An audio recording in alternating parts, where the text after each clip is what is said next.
तो नमस्कार, अस्सलाम वालेकुम। एक बार फिर मैं आप सभी के बीच में हूं अपने पत्र लेखन का अगला क्लास लेकर। ठीक है, तो आज हमारा जो टारगेट है वो हम खत्म करेंगे कि आज हम परिपत्र क्या करेंगे, आज हम परिपत्र को खत्म करने का प्रयास करेंगे।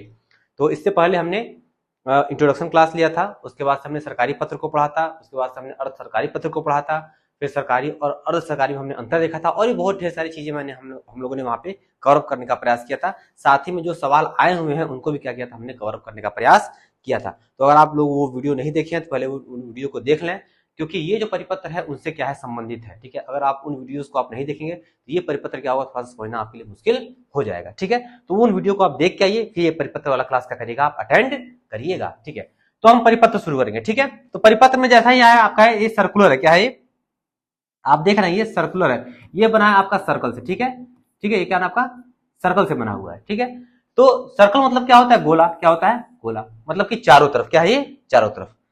तो ये परिपत्र है, क्या है, ये चारों तरफ क्या होता है, भेजा जा सकता है। चलिए, इससे नहीं समझ में आ रहा है आपको, अलग बात है। ठीक है, दूसरा हम काम करते हैं। ये परिपत्र आपने परिधन आवरण पढ़ा होगा, पर्यावरण के बारे में। ठीक है, पढ़ा होगा ना ये।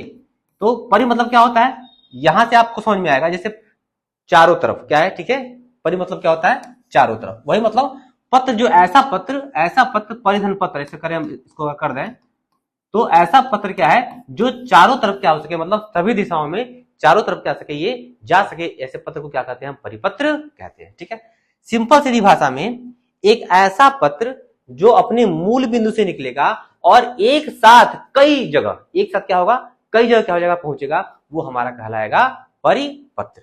ठीक है, फिर सुन लीजिए, एक ऐसा पत्र जो अपने मूल बिंदु से निकलता है और मूल बिंदु से निकलने के साथ ही एक साथ क्या होता है, वो कई जगह क्या होता है, वो चला जाता है, उसे हम क्या करते हैं, परिपत्र बोलने का काम करते हैं। ठीक है, अब ये इसकी क्यों आवश्यकता पड़ी भाई, क्यों आवश्यकता पड़ी ये सरकारी पत्रों में परिपत्र को ऐड करने की। देखिए, पहली बार क्या होता है कि मान लीजिए उत्तर प्रदेश में 75 जिले हैं। ठीक है, यूपी में 75 जिले हैं। मान लीजिए अगर हमारे मुख्य सचिव को कोई एक आदेश हर जिलाधिकारी को भेजना है, एक ही आदेश मान लीजिए हर जिलाधिकारी को भेजना है, तो पता चला कि हर जिलाधिकारी के नाम से क्या करेंगे, बनाएंगे, पत्र बनाएंगे। ठीक है, तो इस तरह हमारा 75 पत्र बनेगा। ठीक है, 75 बनेगा, उसमें क्या होगा, अलग अलग टाइपिंग करना पड़ेगा, हमारा श्रम बर्बाद होगा। ठीक है, हमारा क्या कहते हैं, संसाधन जो होगा वो हमारा बर्बाद होगा और विलंब भी हमारा होगा, क्या होगा कि लेट होगा। ठीक है, तो हमारा समय में एक 300 का फार्मूला होता है, 300। ठीक है, 300 क्या होते हैं आपके, अगर यहां देखें 300 की बात कर लें तो हमारा श्रम, ठीक है, समय और संसाधन क्या होता है, ये तीनों क्या करता है, परिपत्र बचाने का काम करता है। तो मुख्य सचिव साहब क्या करेंगे, एक पत्र लिखेंगे और उसमें लिख देंगे समस्त जिलाधिकारी, क्या करेंगे, समस्त। अब अलग अलग जिलाधिकारी को, जिलाधिकारी प्रयागराज, जिलाधिकारी गोरखपुर, जिलाधिकारी मऊ, जिलाधिकारी महाराजगंज, अब ये लिखने की आवश्यकता नहीं है, उसमें क्या करेंगे, लिख देंगे समस्त जिलाधिकारी। अब क्या होगा, वो पत्र क्या होगा, सारे जिलाधिकारियों के पास पहुंच जाएगा। यानी कि एक हमारा बिंदु है, इस बिंदु से निकला और 75 जिलों में क्या होगा, ये आपका पहुंच गया, यही हमारा क्या कहलाएगा, परिपत्र कहलाएगा। इससे हमारा समय भी बचता है, संसाधन भी बचता है। ठीक है, और श्रम जो हमारे मेहनत लगता है वो भी क्या होता है, बचने का काम हमारा होता है। हर चीज क्या होता है, इससे बच हमारा जाता है। ठीक है, तो यही हमारा परिभाषा है। अगर इसी को चाहेंगे तो शब्दों में थोड़ा सजा के आप क्या कर सकते हैं, परिभाषा लिख सकते हैं। अदरवाइज आपको याद करना हो तो याद भी कर लेंगे। परिपत्र आलेखन का वह औपचारिक प्रारूप होता है, तो हर पत्र में हम लिखेंगे। मैंने आपको बता ही रहा था कि सरकारी पत्र क्या कहते हैं, पत्र लेखन का वह औपचारिक पत्र होता है, अर्ध सरकारी पत्र लेखन का वह औपचारिक पत्र होता है। उसी तरह परिपत्र पत्र आलेखन का वह औपचारिक पत्र होता है। ये शुरुआती आप कर सकते हैं। हर प्रारूप होता है जिसमें शासकीय नीति, निर्णय, निर्देश, आदेश, इसमें बताते चला रहा हूं, सूचनाओं को विषय बनाकर एक साथ अनेक परिस्थितियों की, यही इंपॉर्टेंट है, एक साथ क्या होता है, अनेक परिस्थितियों को भेजा जाता है। इसका कोई अपना निश्चित प्रारूप नहीं होता, कोई प्रारूप नहीं होता। आप देखिए, ये थोड़ा सा अय्याल टाइप का पत्र है। ठीक है, थोड़ा सा चालाक पत्र है, थोड़ा सा मायावी पत्र से बोले तो कह देंगे, ये अलग अलग फॉर्मेट में क्या होता है, लिखा जाता है। अभी तक हमने क्या पढ़ा, सरकारी पत्र का क्या होता, हमारा एक अलग फॉर्मेट था। ठीक है, अब अर्ध सरकारी पत्र का क्या था, हमने अलग अलग अलग फॉर्मेट क्या हुआ था, बनाया था। लेकिन परिपत्र का कोई एक फॉर्मेट नहीं होता है, परिपत्र का कोई एक फॉर्मेट नहीं होता है। तो थोड़ा सा मायावी पत्र है, जिस पत्र में आपको ये भेजा जाएगा वही क्या करेगा, वही प्रारूप क्या करेगा, ये ग्रहण कर लेगा। मतलब अगर ये सरकारी पत्र में परिपत्र भेजा जाएगा तो ये सरकारी पत्र वाला ग्रहण कर लेगा, अर्ध सरकारी में भेजा जाएगा तो अर्ध सरकारी में क्या करेगा, ये ग्रहण कर लेगा। इसके साथ एक और जानकारी आप दे रहे हैं कि जैसे मैंने कहा था सरकारी पत्र जो है पद से पद को जाता है, और अर्ध सरकारी पत्र पदाधिकारी से पदाधिकारी को क्या होता है, ये जाता है। ठीक है, ठीक। अब ये परिपत्र क्या है, सरकारी पत्र में भी जा सकता है, अर्ध सरकारी पत्र में भी जा सकता है। तो यह चाहे पद से पद को जा सकता है, या फिर पदाधिकारी से पदाधिकारी को जा सकता है, या फिर अगर हम क्या कहते हैं कार्यालय ज्ञाप, कार्यालय आदेश, इस फॉर्मेट में क्या होता है, ये जा सकता है। अभी तक हमने सरकारी पत्र और अर्ध सरकारी पत्र को पढ़ा है, तो उसी फॉर्मेट में क्या करेंगे, इसको समझने का प्रयास करेंगे। और जब हम आपको कार्यालय आदेश पढ़ाएंगे तो वहां भी क्या करेंगे, इसके फॉर्मेट को वहां पे दिखा देंगे। चलिए आगे चलिए। तो ये सब परिभाषाएं हैं, ये पीडीएफ आपके पास पहुंच जाएगा, आप क्या करिएगा, इसको लिख लीजिएगा। ठीक है, वही बात है, जब कोई आदेश, सूचना अथवा सुझाव बहुत से व्यक्तियों को, अधिकारियों को, विभागों को देनी होती है और उसे मांगनी होती है, और उसका प्रयोग पत्र, प्रतिलिपि या ज्ञापन के रूप में क्या किया जाता है, उसका निम्न ये सब का है, एक ही विषय पर। ठीक है, तो ज्यादा ये नहीं है, जो चीज मैंने बताई है वही चीज है, क्या करिएगा आप इसको पढ़ लीजिएगा। ठीक है, परिभाषा इतनी है। विशेषताओं में देख लेते हैं, विशेषताओं में देख ले इसकी क्या विशेषता है भाई। ठीक है, तो पहले मैंने कहा कि यह उद्गम, संचालन और गंतव्य। तो उद्गम क्या होगा इसका, ठीक है, उद्गम क्या होगा, उद्गम क्या होगा, एक बिंदु से होगा। ठीक है, ये हमारा हो गया। गंतव्य क्या होगा, कहां पे जाएगा, विभिन्न बिंदु पे, मतलब कि एक बिंदु नहीं है, ये क्या होगा, विभिन्न बिंदु पे क्या हो जाएगा हमारा, ये चला जाएगा। ठीक है, और संचालन जो है, संचालन क्या होगा, इसका एक आयामी, द्विआयामी और बहुआयामी सभी तरीके से क्या होता है, जा सकता है। ठीक है, इसमें कोई दो राय इसमें नहीं है। ठीक है, तो ये हो गया। विषय वस्तु की बात कर लें तो विषय वस्तु हमारा क्या होगा भाई, इसकी विषय वस्तु किसी भी, जाहिर सी बात है सरकारी पत्र है तो शासकीय कार्य व्यवहार से ही, शासकीय प्रयोजन से ही क्या करेंगे, इसका हम प्रयोग करेंगे। ठीक है, शासकीय कार्य व्यवहार हमारा हो गया। ठीक है, ठीक है, थोड़ा सा इसको और देख लें, इसको थोड़ा सा पढ़ा दें आपको। अब देखिए, इसका विषय वस्तु किसी शासकीय कार्य व्यवहार से जुड़ी होती है। परिपत्र का प्रारूप जिस पत्र पर आधारित होता है उसके ही विषय वस्तु को भी क्या कर लेता है, ग्रहण कर लेता है। मैंने अभी ऊपर बताया कि यह जो पत्र होता है कोई भी रूप क्या करता है, ग्रहण कर सकता है। तो अर्धशासकीय वाला पत्र हम लिखेंगे, उसके विषय वस्तु के साथ लिखेंगे। सरकारी वाला लिखेंगे तो सरकारी के साथ लिखेंगे। जैसे कैसे, और सरकारी में क्या होता है, जो उसकी जो भाषा कैसी होती है, वो निर्देशात्मक होती है, तो ये उसकी जो भाषा होगी निर्देशात्मक होगी। जो अर्ध सरकारी होगा उसकी भाषा आत्मीय होती है, तो यहाँ भी क्या करेंगे हम, आत्मीय वाला भाषा क्या करेंगे, अर्ध सरकारी वाला लिखेंगे। तो मतलब कि जैसा जिस तरह का पत्र होगा, जिस फॉर्मेट में लिखा जाएगा, उसी क्या करेगा, विषय वस्तु क्या करेगा, ग्रहण कर लेगा। ठीक है, देखिए, ठीक है, आगे चलते हैं, इतना इसमें समझना था। भाषा शैली, वही बात है, परिपत्र की कोई अपनी भाषा शैली नहीं होती, मतलब कि अगर इसका कोई प्रारूप ही नहीं है, अपना इसका कोई प्रारूप ही नहीं है, तो भाषा शैली कैसी होगी।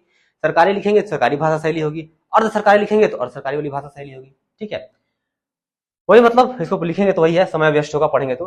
परिपत्र की अपनी कोई भाषा शैली नहीं होती, बल्कि इस पत्र को जिस प्रारूप में भेजा जाता है उसी के भाषाई और शैलीगत वैशिष्ट को धारण कर लेता है। इसका प्रारूप भी भेजे गए प्रारूप का ही अनुकरण करता है। संबोधन तथा समापन इत्यादि भी उसी पत्र पर आधारित होता है। मतलब कि सरकारी पत्र में अगर महोदय संबंध है तो यहाँ भी हो जाएगा, वही हो जाएगा। समापन, वहां पे कोई सम्मान सूचक शब्द वहां पे आते नहीं है तो यहाँ पे नहीं होगा। अर्ध सरकारी वाला अगर फॉर्मेट लाएगा तो वहां पे प्रिय श्री महोदय या फिर जो सादर सम्मान जैसे शब्द होते हैं वो वहां पे लगाए जाएंगे। ये सब चीजें मैं जो बोल रहा हूँ यहाँ पे, अगर आपने इसके पहले के वीडियोस आपने नहीं देखे हैं तो मान के चलिए आपको ये चीजें समझ में नहीं आएंगी। तो ये वीडियो देखने से पहले आप पहले के 2 वीडियो क्या करिएगा, जरूर देख लीजिएगा। ठीक है,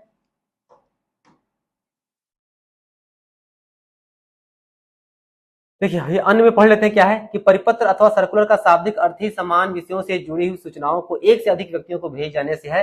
परिपत्र शासन अथवा किसी विभाग की आंतरिक एवं व्यापक जानकारी, नवीनतम निर्णय इत्यादि को कम समय में प्रकाश में लाने के लिए प्रतिलिपियों के माध्यम से वितरित किया जाता है। इसके साथ एक साथ, ठीक है, अब देखिए बात समझिए, ये सब सारी चीजें पढ़ने के लिए है, समझाने वाली कोई बात इसमें है नहीं, तो टाइम वेस्ट करने से कोई फायदा नहीं है।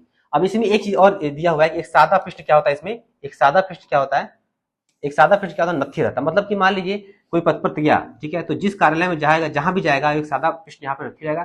यहाँ पे क्या करेंगे, जो जिसको मिलेगा उसके क्या करेंगे, साइन करा ले जाएंगे। मतलब कि हाँ ये उसके पास पहुंच गया है। ठीक है, तो सादा पृष्ठ नथी रहता है जिस पर संबंध कार्यालय के प्राप्तकर्ता अधिकारी के हस्ताक्षर कराकर अभिलेखीय रिकॉर्ड में इसको रख लिए जाते हैं। यही समझने की आवश्यकता है कि परिपत्र में क्या होता है, एक सादा पृष्ठ नथी होता है और उसमें जहां पे वो कार्यालय में जाता है वहां पे क्या होता है, उसको साइन करा के रख लिया जाता है कि हाँ भाई इनके पास क्या होता है, ये पहुंच गया है। और चलिए आगे, बाकी पीडीएफ आप पढ़ लीजिएगा। अन्य विशेषताओं में क्या है, देखिए वही बात है भाई, वही ठीक है, वही बात घुमा फिरा के लिखा गया है कि समस्त विभागों को या समस्त अधिकारियों को क्या किया जाता है, पहुंचाने का काम किया जाता है। ठीक है, कोई नया नहीं है। प्रपत्र विभाग की आंतरिक और व्यापक जानकारी के लिए उपलब्ध कराया जाता है, मतलब ये आंतरिक और बाह्य दोनों की क्या होता है, जानकारी को क्या करता है, देने का काम करता है। ठीक है, बहुत ही आसान पत्र है, इसमें ज्यादा दिक्कत आपको नहीं आनी चाहिए। ठीक है, वही बात फिर परिपत्र में क्या होता है, एक सादा पृष्ठ नथी होता है, वही काम वही फिर हम यहाँ पे लिखा हुआ है, जहाँ पे मान लीजिए जिसके पास गया उसके क्या करेंगे, साइन करा लेंगे, साइन करा कर रख लेंगे अपने पास, हाँ भाई आपके पास क्या हो गया, पत्र क्या होता है, पहुंच गया है। ठीक है, अब देखिए वही बात है, क्या है भाई, यह प्रशासनिक सेवाओं में लगने वाली देरी को मैंने पहले ही बताया कि श्रम संसाधन, ठीक है, क्या कहता है, इनको बचाने का क्या करता है, काम करता है। तो जो देरी है क्या करेगा, उसको लगने को क्या करता है, ये कम कर देता है। ठीक है,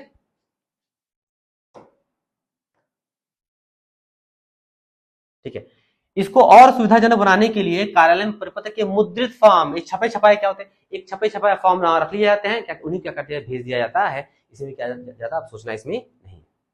ठीक है, भाषा वही राजभाषा, ठीक है, जैसी भाषा होगी, सरकारी पत्र के फॉर्मेट में है तो सरकारी पत्र वाली भाषा, अर्ध सरकारी पत्र में है तो अर्ध सरकारी वाली भाषा। ठीक है, एक साथ कई परिस्थिति, मतलब एक साथ कई लोगों को भेज दिया जाता है। ठीक है, कार्यालय व्यवहार में एक रूपता, मतलब अगर एक पत्र एक सब सारे लोगों को पहुंचा हुआ है तो जाहिर सी बात है उसमें एक रूपता आएगी। ठीक है, संक्षिप्तता, विश्वसनीयता, मैंने बताया था ना, ये सब चीजें जहां पे ता है सब लिख दीजिए, सब सही हो जाता है।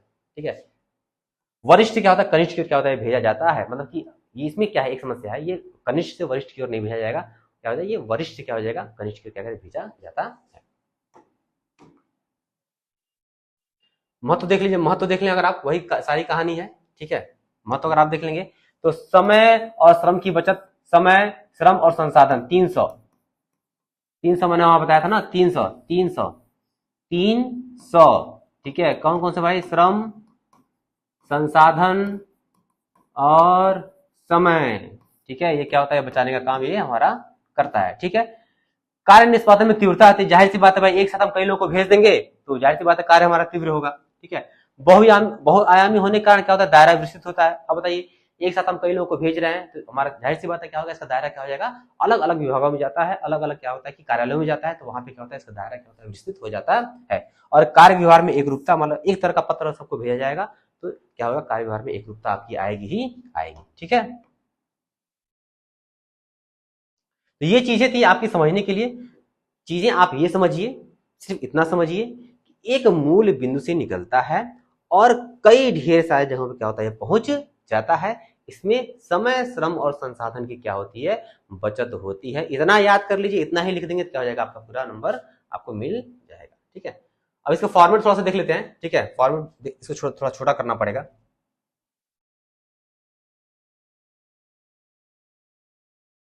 ठीक है, अब मुझे इतना यकीन है कि आपको मैंने अर्ध सरकारी और सरकारी पत्र, सरकारी और अर्ध सरकारी पत्र मैंने आपको पढ़ा दिया, तो उसके फॉर्मेट आपके दिमाग में होंगे। ठीक है, जाहिर सी बात है कि ये जो पत्र है कई प्रारूप में लिखा जाता है, इसका कोई अपना प्रारूप नहीं है, ये जिस में भेजा जाएगा उसी का रूप ग्रहण कर लेगा। तो सरकारी पत्र के फॉर्मेट में भेजा गया तो सरकारी वाला ग्रहण कर लेगा, और सरकारी में भेजा जाएगा तो सरकारी वाला ग्रहण कर लेगा, कार्यालय आदेश और ज्ञापन होगा तो उसके रूप में चला जाएगा। तो हम क्या करेंगे, अभी फिलहाल हमने सरकारी और अर्ध सरकारी पढ़ा हुआ है तो उसी फॉर्मेट को यहाँ पे देखने का काम करेंगे। ठीक है, देखिए तो यहाँ पे देखिए, यहाँ पे पहले क्या होता था, यहाँ पे होता था सरकारी पत्र में, सरकारी पत्र की अगर हम बात कर लें, ठीक है, तो यहाँ पे होता था पत्रांक, क्या होता था यहाँ पे, पत्रांक संख्या या पत्र संख्या। ठीक है, ये हम लिखते थे, लेकिन यहाँ पे वो पत्र वाला हट जाता है, केवल संख्या, क्या होता है, केवल संख्या लिखी जाती है, क्या होती है, केवल संख्या लिखी जाती है। ये सरकारी पत्र वाला यहाँ पे लिखा हुआ शासकीय, इसलिए उसकी तुलना करना है। ठीक है, अब देखिए प्रेषक, तो वहां पे जैसे यहाँ पे लिखेंगे कॉमा कॉमा, यहाँ पे सेवा में एक बात, ये दूसरा अंतर क्या होता है, पहला अंतर तो हमारा ये हो गया, पहला अंतर क्या किया हमने कि जहां पे हमारा पत्रांक संख्या होता था वहां पे पत्रांक संख्या नहीं लिखेंगे, केवल और केवल संख्या लिख देंगे। ठीक है, दूसरा अंतर कहां हो गया हमारा, दूसरा अंतर यहाँ पे आएगा समस्त, क्या हो जाएगा यहाँ पे, समस्त जिलाधिकारी महोदय। ठीक है, जैसे मैं अपने डाइट में मैं काम करता हूं तो आता है समस्त प्राचार्य जिला शिक्षा एवं प्रशिक्षण संस्थान। ठीक है, तो ऐसे लिख के आता है, तो समस्त शब्द क्या होता है वहां पे, क्या होगा, लिखा उसमें रहेगा। यानी दूसरा परिवर्तन हमारा ये हो गया कि शासकीय पत्र के अगर हम देखेंगे तो पहला परिवर्तन यहाँ पे संख्या का हो गया, दूसरा परिवर्तन हमारा समस्त लिख के हमारा यहाँ पे आना ही आना चाहिए। अगर समस्त नहीं लिखा रहेगा फिर क्या दिक्कत हो जाएगी। विषय में तीसरा परिवर्तन हम क्या देखते हैं, तीसरा परिवर्तन विषय में क्या करते हैं, के संदर्भ में परिपत्र, केस इसको हम जरूर लिखने का काम करते हैं। ठीक है, ठीक है, इसको हम क्या करते हैं, जरूर लिखने का काम करते हैं। यहाँ के संदर्भ में परिपत्र क्या होगा, ये हमारा लिखा ही लिखा जाना चाहिए। ठीक है, ये हमारा क्या है, जो हमारा अंतर होता है ये हमारा देखने को मिलता है। शासकीय पत्र से और परिपत्र में क्या अंतर, प्रारूप के संदर्भ में क्या है, तो संख्या समस्त, और यहाँ पे के संदर्भ में परिपत्र। ठीक है, बाकी महोदय लिखेंगे ही, और जो भी जैसे हम बॉडी लिखते थे सरकारी पत्र में, वैसे ही यहाँ पे क्या करेंगे, लिखने का काम हम करेंगे। ठीक है,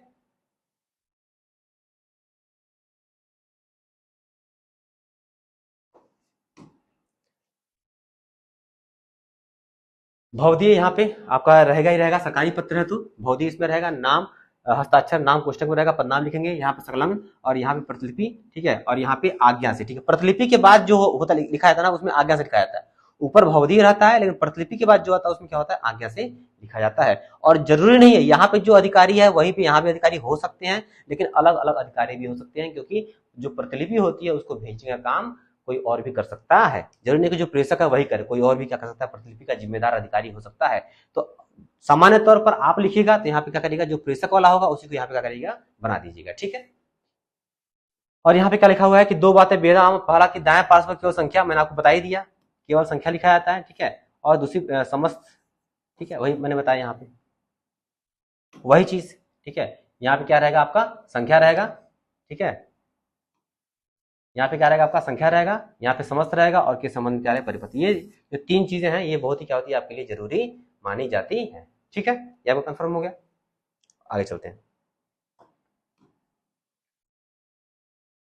अब देखिए परिपत्र अर्धशासकीय, मैंने कहा था कि ये कई फॉर्मेट में लिखा था, ये अर्धशासकीय में भी लिखा जाएगा। अब देखिए उसमें क्या है, यहाँ पे देखिए ये देखिए संख्या, यहाँ भी क्या है, पहले वहां पे क्या होता था, अर्धशासकीय पत्र संख्या, यहाँ भी केवल क्या, केवल संख्या लिखेंगे। क्या लिखेंगे यहाँ पे, केवल क्या करेंगे, यहाँ पे केवल क्या करेंगे, यहाँ पे संख्या लिखेंगे, विभाग अनुभाग, और भले जैसा हमारा क्या रहेगा, यहाँ पे रहेगा ही रहेगा। और यहाँ पे जो क्या कहते हैं, जो प्रेषक होता है क्या उसका नाम होता है, और पदनाम यहाँ पे लिखा जाता है। विषय लिखेंगे, विषय में क्या है, के संबंध में परिपत्र क्या है, आपको लिखना ही लिखना है। ये तो आपका क्लियर है। उसके बाद जैसे हम अर्धशासकीय पत्र लिखते हैं, ठीक उसी तरह क्या करेंगे, इस पत्र को भी लिखने का काम हम करेंगे। आप प्रिय महोदय फला फला फला चीज हो गया, और दूसरा पैराग्राफ है 2 नंबर लगाएंगे, लास्ट में ससम्मान। ठीक है, ससम्मान, लास्ट में ससम्मान। ठीक है, और यहाँ पे क्या हो जाएगा, यहाँ पे अब देखिए यहाँ पे थोड़ा सा क्या हो जाएगा, ये इन्होंने गलत लिखा हुआ है, ये भवनिष्ठ होगा। क्या यहाँ पे भवदीय नहीं है, भवनिष्ठ। इसीलिए मैं पीडीएफ आप लोगों को दे नहीं रहा हूँ अभी। कई जगह क्या है, गलतियां हैं, जहां जहां मैं पढ़ाता चला जा रहा हूँ वहां पे गलतियां मुझे दिखती जा रही हैं, और उन गलतियों को सुधार के तब जाके क्या करूंगा, मैं एक पीडीएफ आप सभी को यहाँ पे देने का काम करूंगा। ठीक है, और देखिए यहाँ पे क्या है, समस्त, जैसे मैंने कहा कि अर्ध शासकीय पत्र में जो हमारा जो भेजने वाला होता है वो नीचे लिखा जाता है, क्योंकि ये परिपत्र है अर्धशासकीय का, तो इसको भी नीचे ही लिखेंगे। लेकिन यहाँ पे क्या करेंगे, हम समस्त शब्द क्या करेंगे, यहाँ पे ऐड करने का काम यहाँ पे हम कर देंगे। ठीक है, तो सिंपल क्या है कि इसमें चीजों को देखना ही देखना है कि कई सारे लोगों को जा रहा है, तो वहां पे समस्त क्या होगा, वहां पे लिखा ही लिखा जाएगा। तो यहाँ पे 3 अंतर हम आपको दिखा दिए। ठीक है, पहला अंतर क्या, पहला क्या हो जाएगा, हमारा संख्या हो जाएगा। दूसरा क्या हो जाएगा, हमारा दूसरा के संबंध में परिपत्र यहाँ जरूर लिखेंगे। और यहाँ पे तीसरा क्या हो जाएगा, यहाँ पे समस्त शब्द आप क्या करेंगे, ऐड करेंगे ही करेंगे। ठीक है, ये हमारा फॉर्मेट खत्म हुआ, थोड़ा सा इसको देख लिया जाए। वही चीजें जो मैंने अभी तक बताई हैं आपको, वही चीजें यहाँ पे हैं। ठीक है, कि प्रारूप में ध्यान रखने वाली मुख्य बातें, इसमें इस पेज पे भी वही सब लिखा हुआ। फिलहाल पढ़ लेता हूं मैं एक बार। चूंकि इसका प्रारूप अलग अलग होता है, तो जिस प्रारूप में, जाहिर सी बात मैंने बताया कि जिस प्रारूप में प्रश्न आया है उसी प्रारूप का अनुसरण करना है। तथा सरकारी में है तो सरकारी पत्र, और अर्धशासकीय है तो अर्धशासकीय, और जैसा कार्यालय आदेश है तो कार्यालय आदेश जैसा, मतलब जिस फॉर्मेट में आपको क्वेश्चन दिया हुआ है, जिस फॉर्मेट में आपका प्रश्न आया है, उसी में क्या करेंगे, हम इसको क्या करेंगे, लिखने का प्रयास करेंगे। सरकारी है तो सरकारी में, अर्ध शासकीय है तो उसमें, या अर्ध शासकीय में, कार्यालय आदेश है तो कार्यालय आदेश में, कार्यालय ज्ञाप है तो कार्यालय ज्ञाप में, कोई दिक्कत नहीं। दूसरा क्या है, परिपत्र में ये जो पत्र संख्या नहीं होती है, क्या होता है, केवल संख्या शब्द क्या होता है का उल्लेख होता है। ठीक है, ये हमने सीख लिया। ठीक है, उसके बाद परिपत्र में सेवा में के बाद समस्त शब्द क्या होता है, ये समस्त शब्द मैंने ऊपर मैंने प्रारूप में आपके बताया है।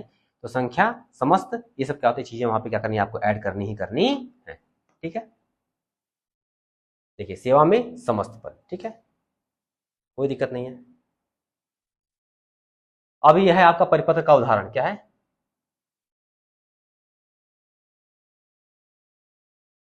परिपत्र का क्या है, आपका उदाहरण है। तो यहाँ पे देखिए, क्योंकि यहाँ पे क्या है, यहाँ पे ये सरकारी पत्र वाला है, तो प्रेषक यहाँ पे संख्या केवल हो गया। ठीक है, संख्या को कभी कभी पूरा संख्या भी लिखते हैं, कभी कोई ऐसे पूरा संख्या भी लिख देंगे। ठीक है, और नहीं संख्या लिखेंगे तो 100 डाल के करेंगे, डॉट भी कर देंगे, तभी हमारा सही हो जाएगा। ठीक है,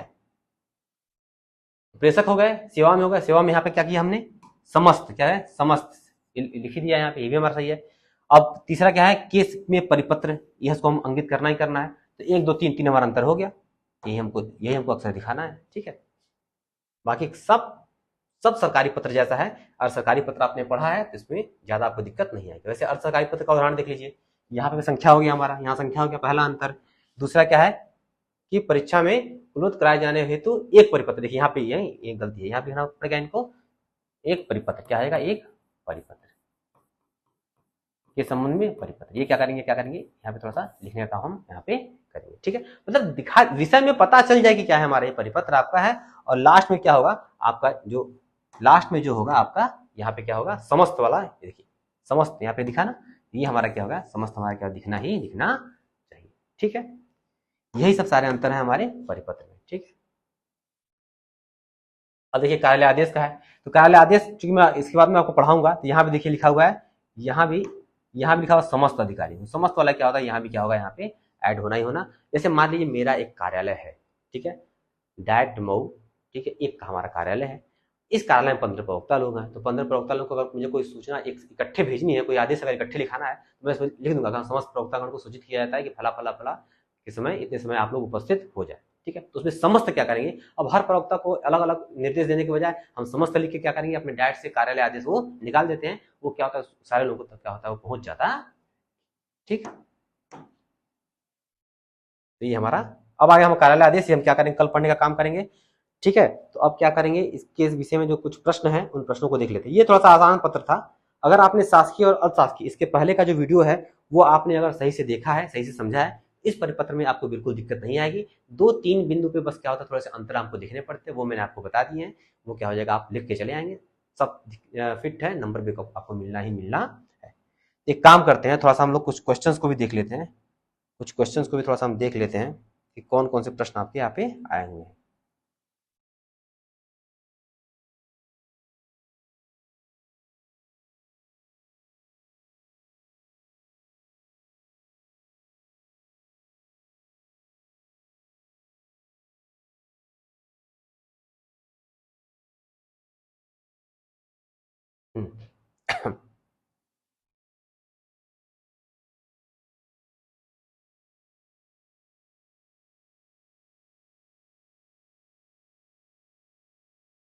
ये है हमारा पत्र, इसको थोड़ा सा बड़ा कर लें और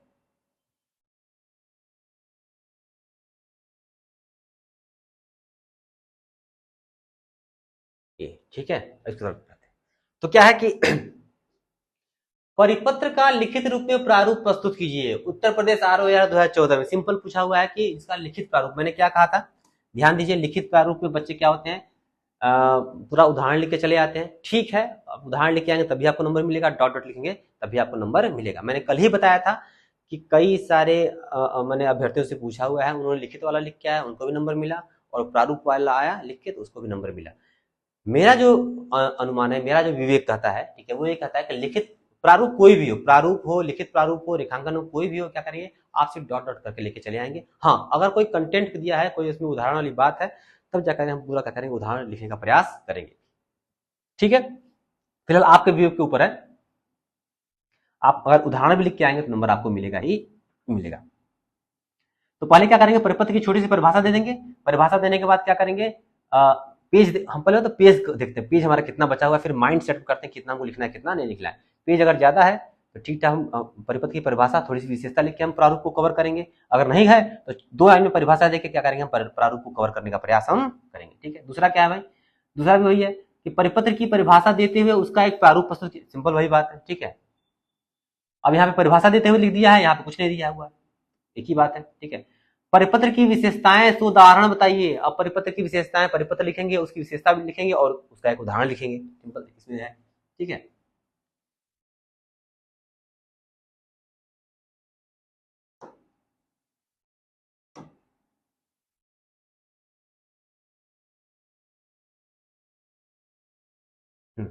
तो सही, पूरा सही से आ नहीं रहा था, ठीक है। अब देखिए, परिपत्र किसे कहते हैं? स्वास्थ्य विभाग उत्तर प्रदेश के प्रमुख सचिव की ओर से प्रदेश के पूर्वी जिले के बच्चों के मस्तिष्क ज्वर को बचाने के लिए उचित व्यवस्था हो तो परिपत्र तैयार कीजिए, ठीक है, सिंपल आ गया। तो ये पत्र कहां से जाएगा?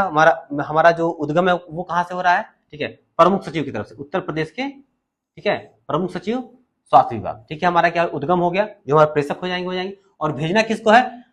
प्रदेश के पूर्वी जिले के बच्चों को। अब पूर्वी जिलों के बच्चों को आप ये कर सकते हैं कि भाई मंडल वाइज कर सकते हैं कि गोरखपुर मंडल, या फिर ऐसा करें आप समस्त जिलाधिकारी को लिख देंगे, तब भी क्या हो जाएगा, गलत वो नहीं होगा। हालांकि पूर्वी जिले में लिखा हुआ है, तो जो हमारे पूर्वी जिले में जो मंडल आते हैं, ठीक है, उनके 2-3 मंडलों के नाम आप वहां पे लिख सकते हैं, वो भी हमारा क्या हो जाएगा, सही हो जाएगा, ठीक है। ठीक है, परिपत्र एक ऐसा भी होता है ना, मान लीजिए परिपत्र, मान लीजिए प्रेषक यहाँ पे हो गया, ठीक है, प्रेषक के बाद, ठीक है, यहाँ पे मान लीजिए हमने लिख दिया सेवा में, ठीक है। अगर मान लीजिए सेवा में लिख दिया हमने, ठीक है, पहला लिख दिया जिलाधिकारी प्रयागराज, दूसरा जिलाधिकारी मऊ, तीसरा जिलाधिकारी गोरखपुर, चौथा जिलाधिकारी महाराजगंज। तो ये सब क्या है कि अगर मान लीजिए पूर्वी इलाके में ये लोग आ रहे हैं, ठीक है, पूर्वांचल के ये हैं, तो सब भी परिपत्र मान लीजिए, क्योंकि एक लोग को भेजा नहीं गया, कई लोग को भेजा गया, ठीक है। तो इस तरह भी क्या कर सकते हैं, परिपत्र को लिखा जा सकता है, ऐसे point wise 1 number, 2 number, 3 number, 4 number, 5 number देके लिख सकते हैं, ठीक है। तो चाहे तो आप मंडल के हिसाब से आप लिख के दे दें यहाँ पे, चाहे तो यहाँ पे ऐसे लिख के आप दे दें, चाहे या फिर समस्त जिलाधिकारी आप करके ये भी कर सकते हैं, आप भेज सकते हैं, ठीक है। हालांकि मस्तिष्क ज्वर वाला तो गोरखपुर मंडल में ज्यादा रहेगा, तो समस्त जिलाधिकारी गोरखपुर मंडल, ये करके आप दे देंगे, तभी क्या हो जाएगा, आपका सही हो जाएगा, ठीक है। वो आपके विवेक के ऊपर है। अब देखिए अगला क्या है, शासन की ओर से उत्तर प्रदेश के जिलाधिकारियों के नाम एक विधि सम्मत परिपत्र लिखे जिसमें घरेलू हिंसा से संरक्षण अधिनियम के अनुपालन के संबंध में आवश्यक निर्देश दिए गए हो। अब शासन की ओर से, ठीक है, अब उत्तर प्रदेश की बात है, तो उत्तर प्रदेश मुख्य सचिव की ओर से क्या करेंगे, सारे जिलाधिकारियों को क्या करेंगे, हम पत्र क्या करेंगे, लिख के हम वहां पे भेज देंगे। ध्यान दें, विषय में यही रहेगा, ठीक है। इसे घरेलू हिंसा में महिलाओं के संरक्षण अधिनियम के अनुपालन के संबंध में एक परिपत्र, लास्ट में एक परिपत्र आप जरूर लिखेंगे, ठीक है। अगला देखिए, क्योंकि वीडियो ज्यादा बड़ा ना होने तो भी एक एक क्वेश्चन को अच्छे से बताता, लेकिन चूंकि वीडियो बड़ा ना हो इसलिए थोड़ा सा हिंट देके मैं चल रहा हूं ताकि आप इसको लिख ले जाए। राज्य सरकार की ओर से एक पत्र का प्रारूप प्रस्तुत कीजिए जिसमें प्रदेश के विश्वविद्यालय एवं महाविद्यालयों में ये क्या है कि कक्षाओं में 25% अतिरिक्त स्थान की सूचना दी गई है। मतलब कि क्या है कि राज्य सरकार की ओर से क्या क्या करना है कि यहाँ पे क्या हो जाएगा, जो सेवा में हो जाएगा समस्त विश्वविद्यालय महाविद्यालय में, ठीक है। अब जो महाविद्यालय और क्या कहते हैं, ये जो विश्वविद्यालय में जो भी प्रिंसिपल वगैरह होंगे, क्या करेंगे, उनको समस्त लिख के क्या करेंगे, यहाँ पे हम भेज देंगे, और विषय लिखेंगे कि इनकी कक्षाओं में 25% अतिरिक्त स्थान की सूचना देने के संबंध में एक परिपत्र, ठीक है। लास्ट में एक परिपत्र जरूर आप एडिशन में करेंगे, इसको भी क्या कर सकते हैं, आप लिख सकते हैं, लिख के आप भेजिए, ठीक है। लिख के आप भेजेंगे तो थोड़ा सा आइडिया ज्यादा रहेगा कि आप कैसा लिख रहे हैं, कैसा नहीं लिख रहे हैं, ठीक है। अगला प्रश्न क्या है, सचिव खाद्य एवं आपूर्ति मंत्रालय उत्तर प्रदेश की ओर से एक पत्र सभी, ये थोड़ा सा साफ नहीं आ रहा ना, ये एक मिनट, इसकी वजह से थोड़ा दिक्कत आ रही है, थोड़ा सा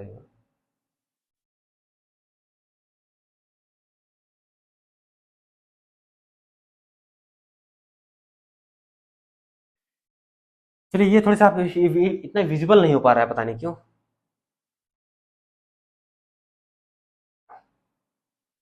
चलिए ठीक है, कोई बात नहीं, इसको ऐड छोड़ते हैं।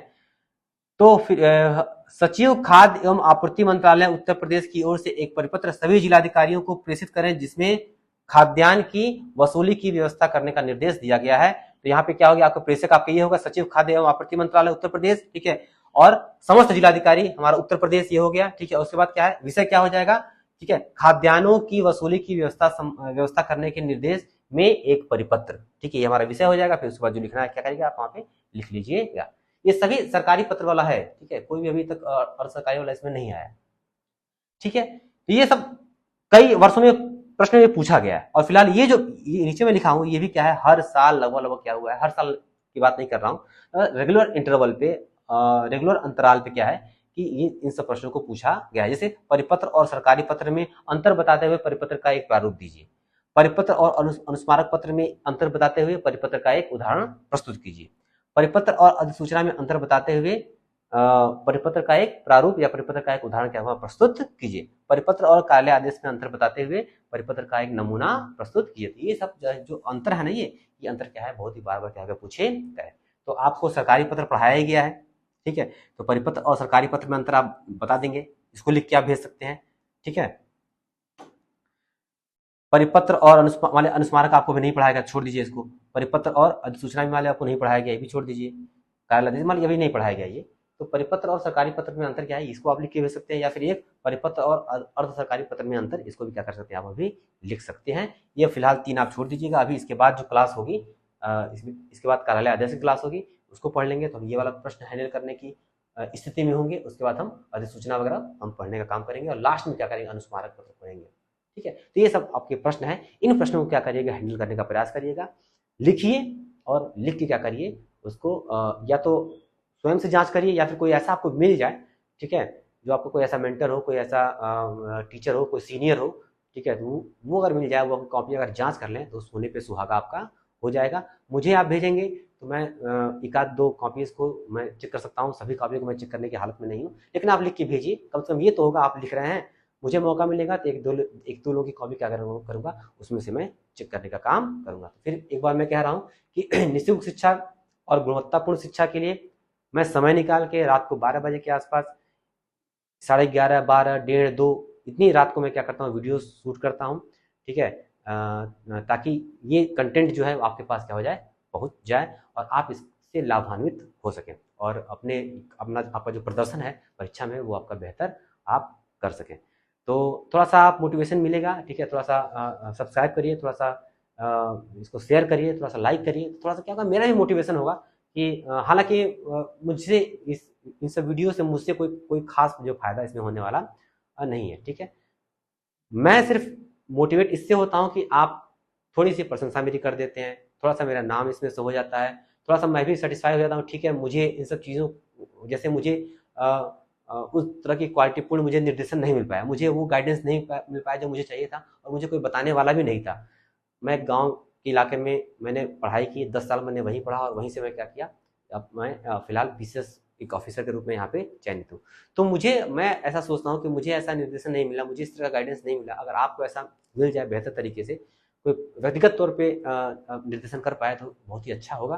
तो मैं चाहता हूँ कि मेरे पास जो भी है मैं आपको देने का प्रयास करूँ, लेकिन एक मोटिवेशन मुझे तब भी मिलेगा जब आप मुझे सपोर्ट करेंगे, थोड़ा सा लाइक करेंगे, थोड़ा सा शेयर करेंगे, थोड़ा सा सब्सक्राइब करेंगे, तो मुझे लगता है कि मुझे भी क्या होगा, थोड़ा सा मोटिवेशन मिल पाएगा, और मैं भी क्या हो पाऊंगा, एक बेहतर तरीके से आपके साथ लग के काम कर पाऊंगा, ठीक है। तो आज मेरी ये क्लास थी परिपत्र वाली, ये क्लास खत्म होती है। अगली क्लास जो आएगी वो कार्यालय आदेश के साथ क्या करेंगे, हम इस पत्र लेखन की जो श्रृंखला है, इस श्रृंखला को पूरा करने का काम हम करेंगे, ठीक है। मुश्किल से 8 या 9 पत्र हैं हमारे, मुश्किल से 4 क्लास हमारी हो ही गई, 4-5 और क्लास में क्या हो जाएगी, ये पूरा जो पत्र लेखन का जो सीरीज है वो क्या है हमारा खत्म हो जाएगा। फिर उसके बाद हम गद्यांश लेखन पे चर्चा कर लेंगे, फिर निबंध पे चर्चा कर लेंगे, और चर्चा करने के बाद हमारा जो आर का एक महत्वपूर्ण जो पार्ट है वो क्या हो जाएगा, थोड़ा सा खत्म हो जाएगा। चाहे आर की बात कर लें, चाहे यूपी बीसीएस की बात कर लें, हमारा क्या होगा, एक महत्वपूर्ण पार्ट हमारा क्या हो जाएगा, खत्म हो जाएगा।